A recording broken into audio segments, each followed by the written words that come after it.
Assalamualaikum warahmatullahi wabarakatuh. Selamat sore semuanya. Selamat sore, Bu. Waalaikumsalam warahmatullahi wabarakatuh. Baik, ini kelasnya untuk yang hari Rabu saya gabung antara kelas dan fisika juga kelas fisika, karena yang satu saya tadi ngajar kalkulus, jadwalnya nggak tahu bentrok, kemudian yang dan fisika itu kemarin baru dapat 1 kali. Nanti yang hari Rabunya jadi saya gabung. Kemudian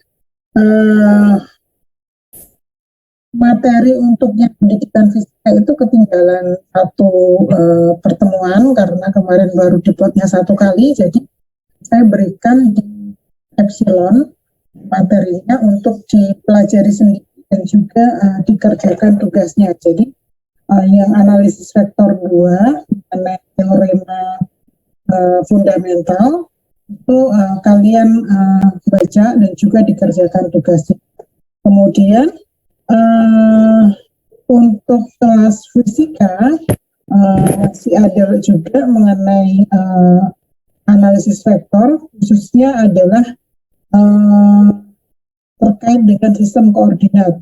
Jadi sistem koordinat silakan dipelajari sendiri dan juga dikerjakan tugasnya sudah dari Epsilon. Nah, hari ini saya akan lanjutkan ke materi elektrostatik biar sama. Jadi untuk yang analisis vektor, karena kalian sudah pernah dapatkan juga di kalkulus, jadi saya hanya berikan tugas aja dan juga materi untuk dikerjakan, mereview lagi kalian. Nah, sekarang saya akan share screen ya.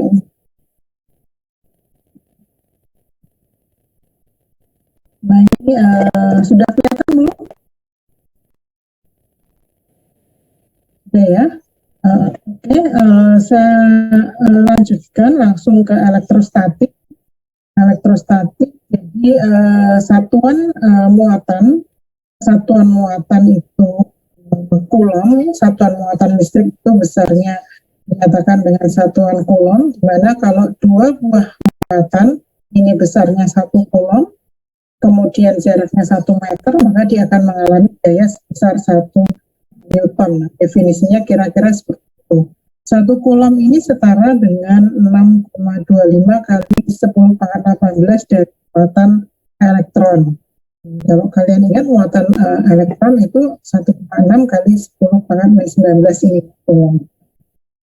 Jadi satuan dari medan listrik, kemudian medan listrik ini satuannya adalah Newton per Coulomb atau Volt per meter. Jadi untuk medan listrik statik ini Newton per Coulomb, satuan gaya dibagi satuan muatan.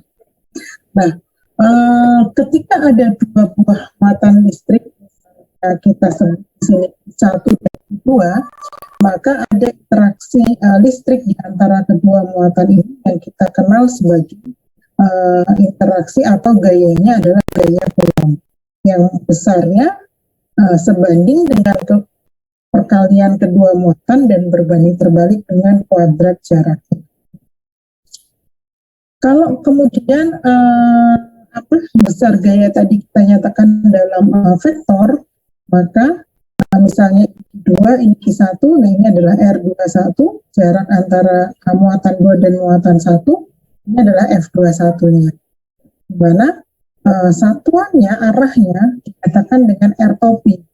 R-topi itu besar, R-topi itu adalah vektornya, R21 dibagi besar vektornya. Jadi F21 besarnya di sini, kuadrat jaraknya adalah R21 kuadrat. Nah, ini R-topinya menunjukkan arahnya.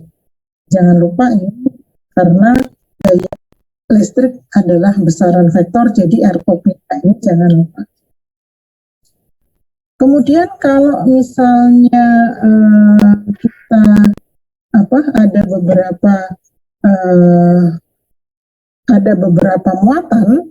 Nah, muatan yang bekerja pada gaya yang bekerja pada satu muatan ini bisa dicari dengan notasi sigma ini, misalnya Fij ya sama dengan J. Ini komponen vektornya ya, nanti pada muatan ke J, Gi, J ini sama aja sih. Nah, bagaimana menggunakan hukum Coulomb menggunakan vektor posisi? Perhatikan, misalnya Q1 ini posisinya adalah R1 dari asal koordinat, ini originnya, kita anggap itu 00-nya. Kemudian Q2 ini letaknya RJ, ini RI ya, RI dari pusat koordinatnya, maka jarak di antaranya ini adalah RJ dikurangi RI, ini FJI-nya. Bisa kita tulis seperti ini, 1/4 FJ ini adalah 1/4 pi 0 QI dikalikan QJ. Nah, ini kenapa jadi pangkat 3? Karena ini sebenarnya tadi R topi ya, R topi dibagi ini dibagi besarnya, jadi jadi seperti ini. Ini RJ dikurangi RI. Nah, ini udah menunjukkan arahnya. Syaratnya ini tidak sama dengan J. Nah, berlaku prinsip superposisi. Misalnya di sini kita lihat ada 3 gitu ya, ada 3. Bagaimana berlaku prinsip superposisi? Misalnya di sini kita punya ini 2 buah muatan, ini Qj, ini Qi. Nah, ini muatan yang lain. Ya, tinggal kita gunakan aja ini tadi. Masing-masing kita cari. Jadi di dalam elektrostatik itu asumsi yang kita gunakan adalah interaksi antar muatan itu tidak dipengaruhi oleh yang lainnya. Jadi misalnya I dan J ini hanya berinteraksi ini dengan kemudian ini yang biru dengan yang satu. Jadi kita anggap ketika berinteraksi ya kita tidak dipengaruhi oleh yang, jadi interaksinya diabaikan. Penjumlahannya untuk I tinggal kita masukkan yang tadi sampai ada berapa, ini sama dengan J dari sini mulai dari berapa, J-nya berapa, yang penting ini tidak sama dengan J kita. Ini adalah gaya Coulomb dalam bentuk superposisi ya, kita jumlahkan. Jangan lupa untuk menyatakan vektor posisinya karena ini menunjukkan arahnya. Berikutnya medan elektrostatik. Perhatikan di sini ketika kita punya sebuah atau ada distribusi muatan listrik yang statik, misalnya Q1, kemudian Q2, Q3 sampai Qi. Ini posisinya kita anggap ini RI aksen gitu dari pusat koordinatnya, ini koordinatnya XYZ. Kemudian ada muatan lainnya titik ini. Nah, ini titik yang kita tinjau ini dinyatakan dengan vektor R dari pusat koordinat, sedangkan muatan sumbernya kita nyatakan dengan vektor R aksen. Maka besarnya gaya yang dialami oleh muatan di P ini adalah kita jumlahkan masing-masingnya, kita jumlahkan seperti ini. Kemudian kita sederhanakan ini, misalnya ini muatannya adalah Q besar di sini, muatan ujinya ada Q besar, Q/4 pi 0, Q1 R1 topi dibagi R1 kuadrat, Q2 R2 topi dibagi R2 kuadrat. Masing-masing ini arahnya berbeda, R1 topi, R2 topi, R3 topi, arahnya berbeda. Nah, yang di dalam ini yang kita sebut sebagai medan listrik. Medan listrik yang disebabkan oleh muatan ini bisa kita nyatakan dalam bentuk persamaan 1/4 pi 0 sigma 1 sampai N Q per RI kuadrat Ini R. Kemudian kalau muatannya kontinu, kalau yang tadi muatannya diskrit, nah kalau muatannya kontinu, misalnya kita anggap distribusi muatannya satu dimensi, maka kita katakan dia muatan garis seperti ini. Sehingga kerapatan muatannya ini berikan simbol lambda, maka medan listriknya bisa dicari dari sini. Dan kalau tadi penjumlahannya sigma untuk yang muatan diskrit, kalau yang kontinu kan jadinya integral gitu. 1/4 pi E0 integral. Nah ini 1/r pi dq. Dq-nya berapa? Dq-nya tergantung dengan kerapatan muatannya, apakah muatan permukaan, muatan garis, atau muatan volume. Kalau muatannya muatan garis, berarti integralnya adalah integral garis. Integral garis seperti apa caranya? Kemarin saya sudah berikan tugasnya. Bagaimana menghitung integral garis seperti ini. 1/4 pi E0 integral lambda. Lambdanya bisa bergantung pada R. Bagi R kuadrat R topi dl. dl-nya apa? dl-nya kalau misalnya dalam sumbu X, ya kita ambil di. Kalau dalam sumbu Y, dl-nya adalah D. Kalau dalam koordinat polar, kalau koordinat polar berarti dl-nya apa? dl-nya berarti R D theta, seperti itu ya. Nanti sistem koordinat lagi. Kemudian kalau misalnya distribusi muatannya adalah muatan permukaan seperti itu. Nah ini kerapatan muatan permukaannya dinyatakan dengan simbol ini sigma. Sigmanya itu adalah muatannya dibagi luasnya. E-nya jadinya 1/4 epsilon 0 integralnya integral permukaan. Di sini dA. Kalau misalnya kita bidangnya itu dalam bidang XY, ya berarti dA-nya adalah dX dikalikan dX.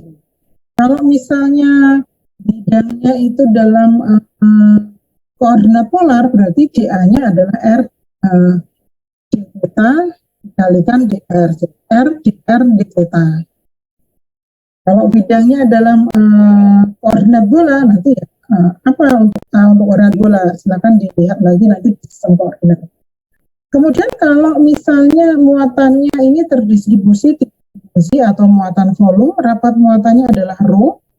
Nah ini sehingga integralnya integral volume, di sini rho. Jadi ini tadi lambda L, sigma dA, dan rho deta. Sama ini. Nah ini medan listrik. Kita lihat di contoh ini contoh 21. Tentukan medan listrik pada sebuah segmen. Ini segmen muatan garis, panjangnya adalah 2L. Nah, panjangnya 2L kalau di sini bisa digambarkan dari min L sampai L. Bisa nggak kalau digambarkan dari 0 sampai 2L? Bisa, sama aja nanti. Jadi kita anggap ini letak tengah-tengahnya ini pas di koordinatnya ya. Ini min L sampai plus L. Tentukan medan di titik P. Dan di titik P, ini kita ambil misalnya segmen yang sebelah kiri ini adalah dq-nya. Nah, ini langsung di sini dE-nya. dE-nya itu adalah elemen medan listrik yang disebabkan oleh muatan ini. Kenapa ini jadi dua kali? Karena bagian yang kiri dan bagian kanan ini sama. Jadi dikalikan 2. Nah, kalau misalnya kita punya di sini apa ini? Ini elemen muatannya kita sebut Q. Dan arah medannya di titik P tentu ke arah ini, sebelah kuadran 1. Kalau kita ambil muatannya di sini, D-nya di titik P arah medannya ke sana. Nah, kalau kita jumlahkan dari negatif ke positif, dari min L sampai L, maka ini akan kita jumlahkan dua ini.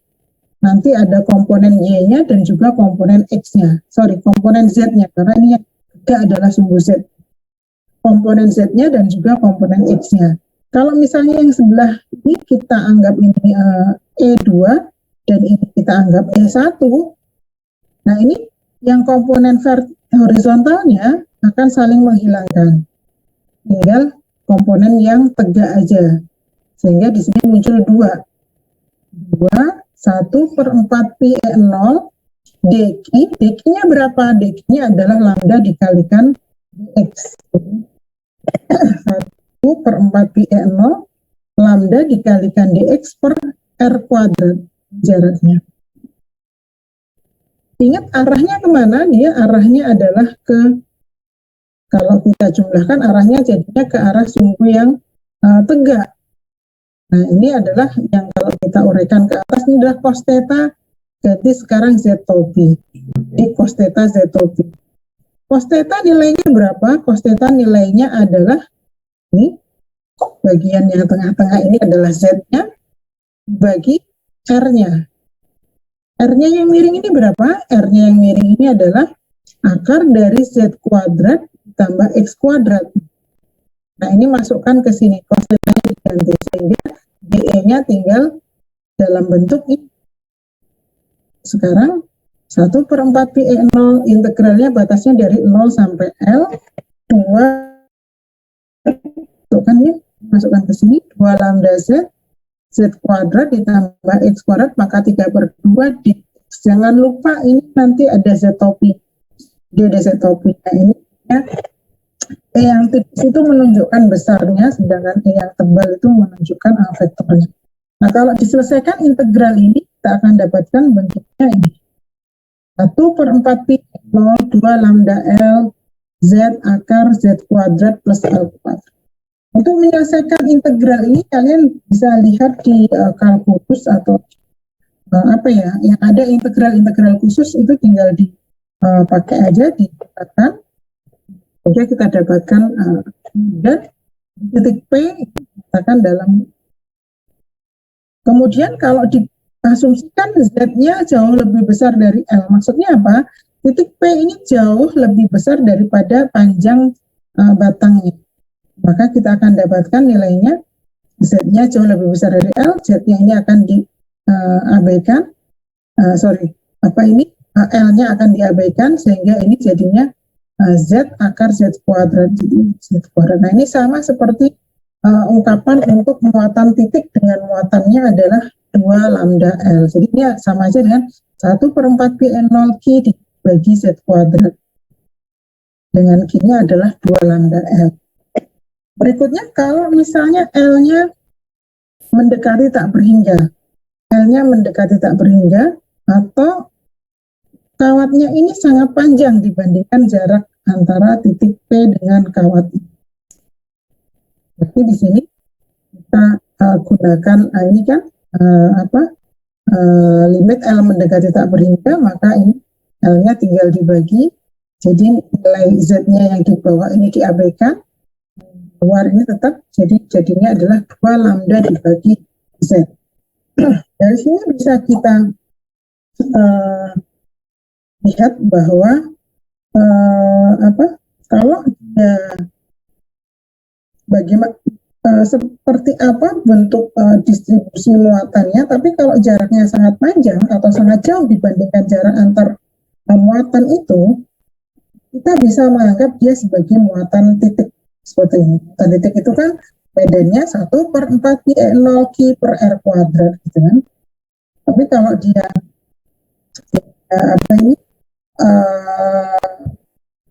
panjangnya ini batangnya ini sangat panjang ya, kita lihat di sini jadinya baginya adalah bukan Z kuadrat tapi dibagi dengan Z. Sampai sini ada pertanyaan?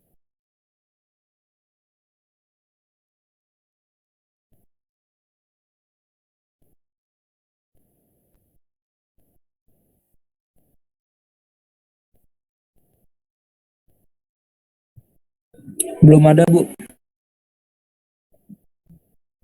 Kalau belum ada, saya lanjutkan tapi saya pakai Grift ya, saya buka sebentar.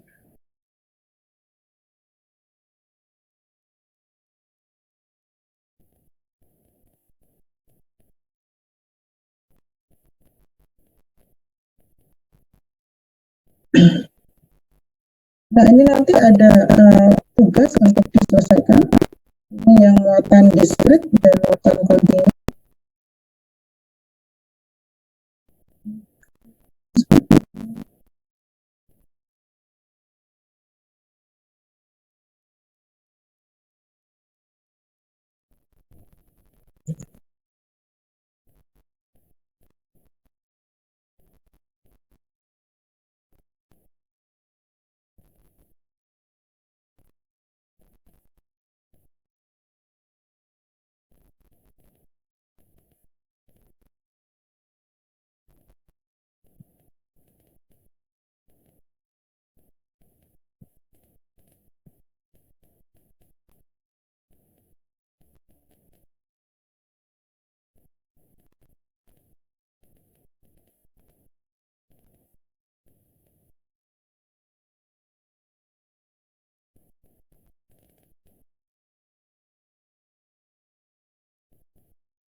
Sudah kelihatan?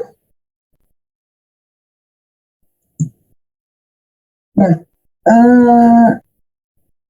sekarang saya lanjutkan ke bagaimana sifat divergensi dan juga kural dari medan elektrostatik. Yang kemarin kita sudah belajar mengenai divergensi dan kural, nanti kita lihat di sini bagaimana sifat medan listrik itu kalau kita lihat dari divergensinya dan juga kuralnya. Kita lihat tadi untuk kalau misalnya muatannya ini adalah muatan tunggal, ini single point, nilai E-nya adalah ini. Medan listriknya R adalah 1/4 pi E0 Q per R kuadrat R top. Kemudian kita lihat di sini gambar 212 ini kita lihat medannya bisa dinyatakan seperti A ini atau bisa dinyatakan seperti yang B, sama aja. Kita lihat kalau misalnya dia dua buah muatan yang seperti ini, plus Q dan min Q, maka ini arah medannya. Arah medannya seperti ini. Jadi ini yang dinamakan sebagai dipol. Dipol listrik. Dua buah muatan yang sama besar tapi tandanya berlainan. Kemudian apa yang dinamakan dengan flux? Flux E. Flux E ini secara matematis dinyatakan dengan persamaan 211 ini integral E dot A. Integralnya adalah integral permukaan. Jadi dinamakan flux itu adalah seperti ini. Berapa banyak vektor medan yang melalui satu permukaan A. Satu permukaan A. Permukaan A itu dinamakan sebagai flux. Nah, ini nanti dasar dari teori Gauss untuk mencari medan listrik. Kalau yang tadi sebelum saya bahas itu kita mencari medan listrik, kita menggunakan penurunan dari hukum Coulomb kan, dari F sama dengan Q 1/2 per R kuadrat dengan mencari dari situ. Kalau ada beberapa distribusi muatan, kita bisa menggunakan yang namanya hukum Gauss. Dasarnya adalah ini, jadi integral tertutup E dot dA, ini artinya permukaannya adalah permukaan tertutup.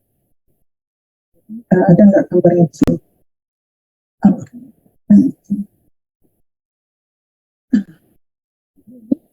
Integral, kalau permukaannya ini kan permukaannya nggak tertutup ya, tapi bayangkan kalau misalnya ini permukaannya tertutup, maka integralnya integral permukaan. Contohnya apa? Misalnya bola.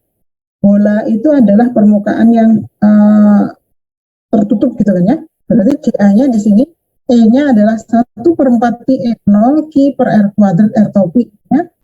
A-nya adalah elemen luas permukaan bola, yaitu R kuadrat sin theta delta dc R topi.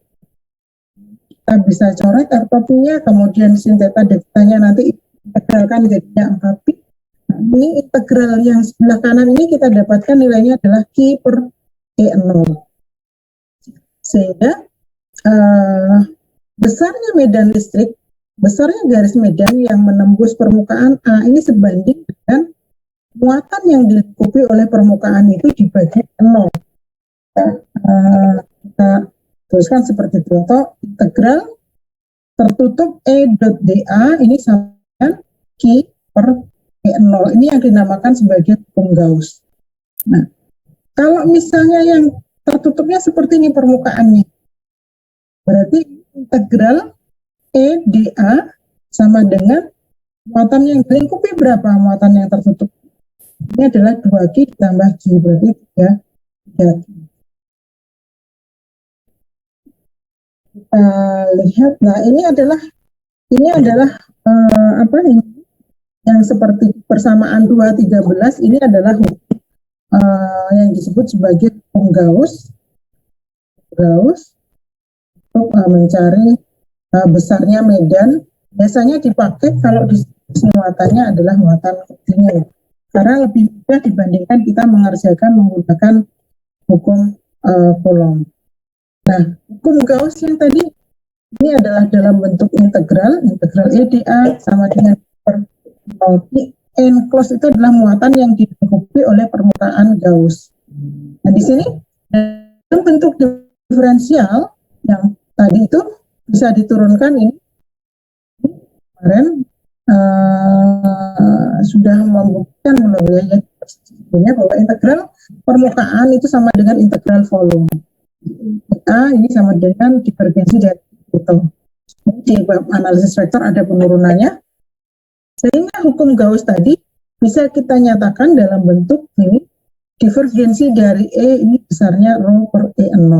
Dari sini kita bisa simpulkan bahwa E ini adalah satu medan yang sifatnya divergen. Kenapa? Karena nilai divergensinya ada rho per. Ini adalah hukum Gauss dalam bentuk diferensial.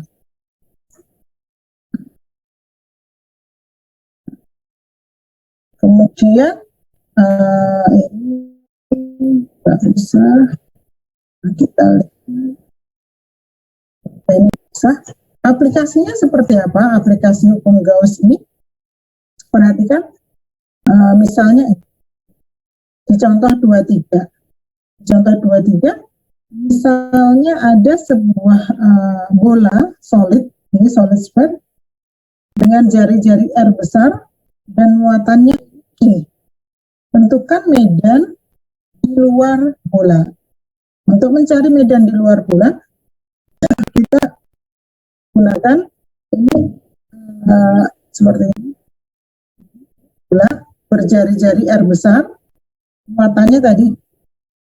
Nah, tentukan besar medan di luar bola. Berarti kita gambarkan ini, karena di luar bola, kita gambarkan permukaan apa yang bisa melingkupi bola ini. Tentu permukaannya sudah permukaan bola. Ini yang dinamakan sebagai permukaan Gauss. Permukaan Gauss dengan jari-jari R kecil. Jadi kita masukkan di sini integral E dA. Ini bisa dikeluarkan, nilainya konstan. Integral dA, dA-nya berapa? dA-nya bola dengan 4 kuadrat, sehingga integral E dA sebelah kiri sama dengan E dikalikan 4R kuadrat. Nah, muatan yang dilingkupinya berapa? Muatan yang dilingkupi adalah muatan yang dilingkupi oleh permukaan Gauss. Kalau ini kita anggap permukaan Gauss, tadi di dalamnya muatannya berapa? Muatannya adalah sebesar Q per E0, sehingga kita dapatkan dan listrik di luar bolanya adalah 1/4 E0 Q per R kuadrat R top.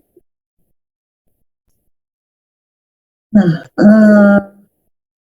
kalau bentuknya seperti ini, jadi hukum Gauss ini hanya bisa kita pakai kalau misalnya medan listrik yang disebabkan oleh distribusi muatan itu memiliki simetri. Yang pertama, kalau dia memiliki simetri bola, jadi kalau dia seperti ini, kita punya bola seperti ini bermuatan, tentu arah medannya adalah radial, ya kan, radial ke ruang gitu ya, simetri bola. Tapi kalau misalnya kita punya kawat, gitu ya, kita punya kawat dengan panjang L gitu, Maka arah medannya kemana? Arah medannya tentu radial ke arah sumbu dari kawatnya. Kalau kita anggap di kawat, berarti permukaan Gaussnya harus berbentuk silinder.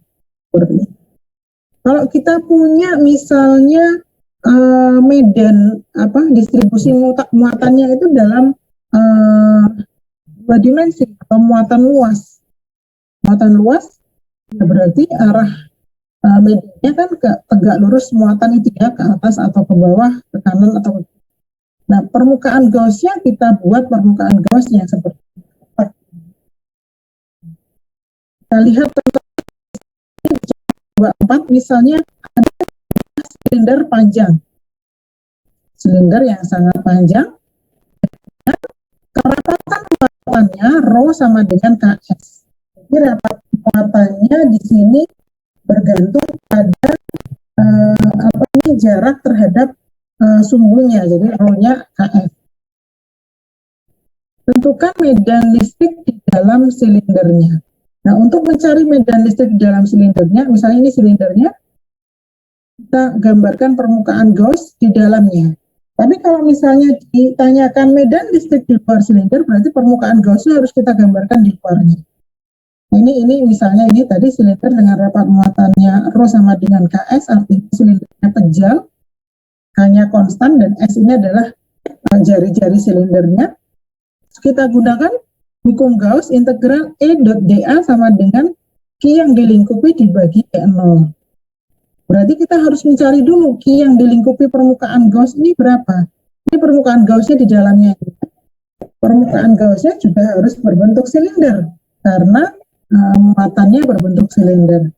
Nah, ini kita cari muatan yang di dalamnya adalah rho deta. Rho-nya adalah KS, deta untuk elemen silinder atau elemen volume untuk silinder itu adalah S, dS, dC, dZ. Ini kita cari, ini nilainya adalah 2 pi KL, batasnya dari 0 sampai S, ini S kuadrat dS. Jadi ini yang dilingkupi sebesar muatannya 2/3 pi KL S pangkat 3.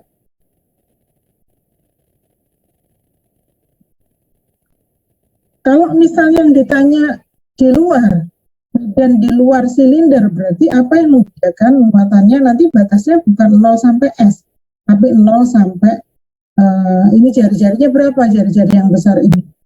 Misalnya ini R ya, 0 sampai R gitu.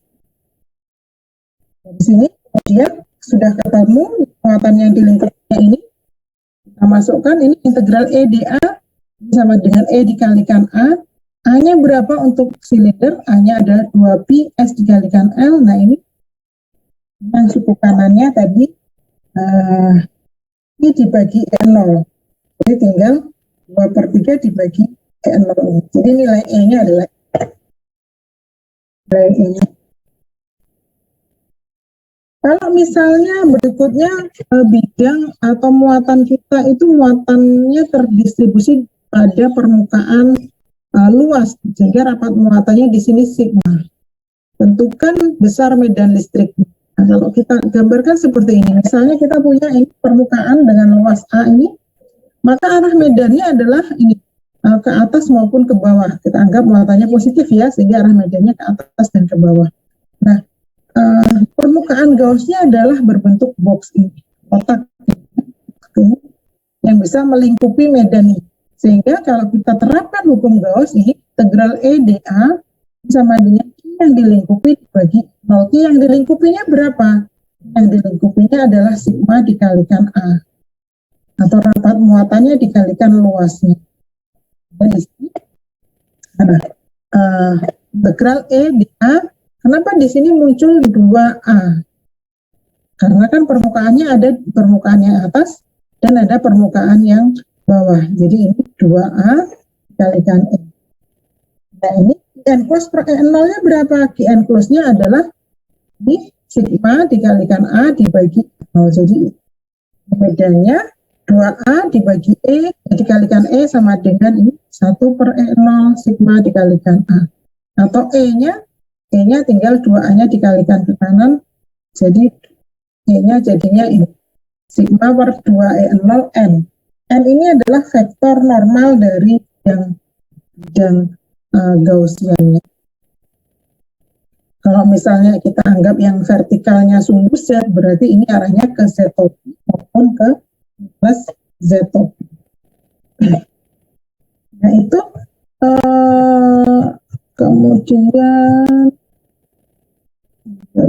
kalau seperti ini ya tinggal ada 3 daerah ini ya tinggal kita cari masing-masing. Nanti misalnya kita tanya di antaranya sini, tinggal kita jumlahkan di daerah 3 ya tinggal kita jumlah. Sampai sini ada pertanyaan? Ada yang belum jelas? Saya rasa ya ini harus kalian coba ya contoh-contoh di bukunya itu, bukunya Griffith itu, bukunya Griffith itu contohnya coba ya diturunkan gitu.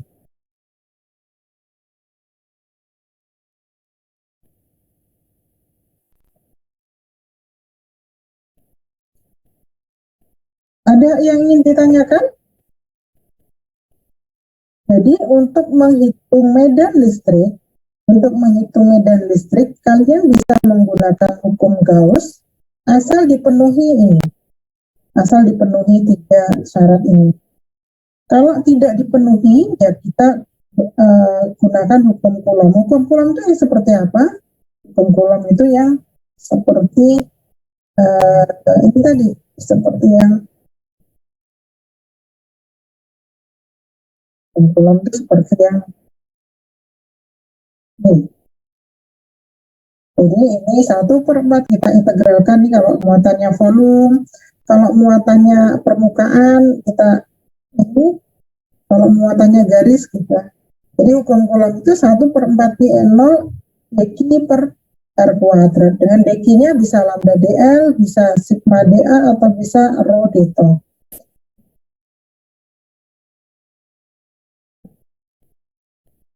Iya. Silakan, ada yang mau ditanyakan?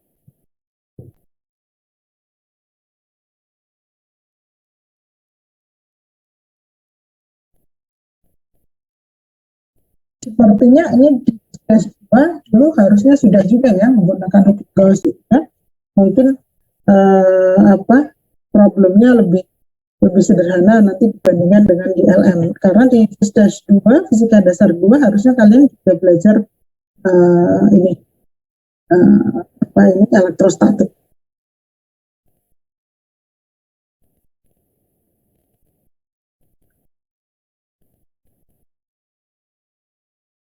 Kalau tidak ada pertanyaan, saya kira cukup kali ini. Silakan dikerjakan tugasnya. Saya sudah share di Epsilon. Untuk pertemuan berikutnya yang hari Senin ya, nanti masing-masing beda, jadi yang digabung hanya di hari Rabu aja. Baik, terima kasih atas perhatiannya. Saya tutup untuk kali ini. Assalamualaikum warahmatullahi wabarakatuh. Waalaikumsalam warahmatullahi wabarakatuh. Waalaikumsalam warahmatullahi wabarakatuh. Terima kasih. Waalaikumsalam. Terima kasih.